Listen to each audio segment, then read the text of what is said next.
Karena harga suku cadang roda gigi impor sangat mahal, dan waktu pengirimannya juga cukup lama, bengkel utama yang terletak di Peshawar, Pakistan ini memutuskan untuk memanfaatkan peralatan bekas ini untuk memproduksinya sendiri.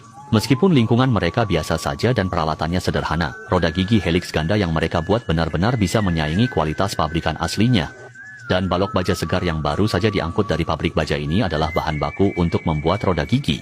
Jangan tertipu oleh ukuran balok baja ini yang tampak kecil, beratnya bisa mencapai 500 kg yang luar biasa. Pertama-tama, pekerja akan menggunakan kren gantung untuk mengangkat balok baja ke mesin bubut vertikal raksasa ini, lalu secara kasar memasangnya di pelat cakar. Kemudian setelah menyesuaikan posisi pusat balok baja akan dikunci dan dipasang dengan kuat. Selanjutnya, mesin bubut dapat dinyalakan untuk melakukan pembubutan secara detail pada balok baja. Langkah pertama adalah menggunakan pahat bubut untuk memperbesar lubang poros di tengah, agar sesuai dengan persyaratan proses selanjutnya. Setelah proses pembesaran lubang selesai, pekerja akan memutar dudukan pahat, lalu memasang pahat bubut di dudukan pahat di sisi lain, sehingga dapat melakukan pembubutan pada permukaan ujung balok baja. Namun, karena permukaan ujungnya sangat besar, proses pengerjaannya berlangsung sangat lambat. Setelah pembubutan permukaan ujung selesai, pekerja akan menyesuaikan sudut pahat bubut agar dapat memproses tepi luar balok baja sesuai dengan ukuran yang dibutuhkan. Proses ini bagaikan lomba ketahanan, tidak hanya mengikis permukaan berlebih pada balok baja, tetapi juga menguji kesabaran pekerja saat mengoperasikan mesin. Bagaimanapun, jika benda sebesar ini gagal dikerjakan, tidak ada tempat menyembunyikannya.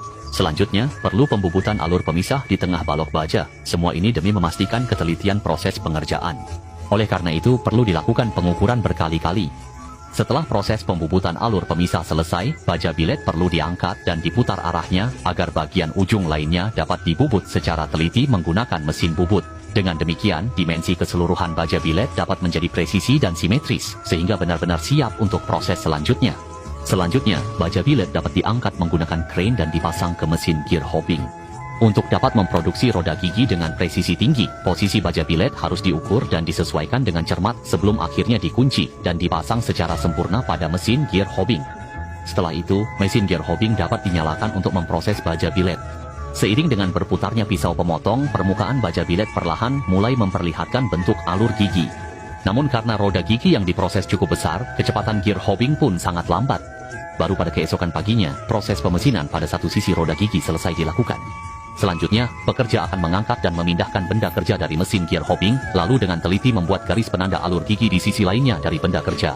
Proses ini memerlukan perbandingan posisi yang cermat untuk memastikan alur gigi di sisi lain dapat benar-benar simetris. Setelah penandaan selesai, masih perlu menggunakan punch untuk membuat tanda pada permukaannya.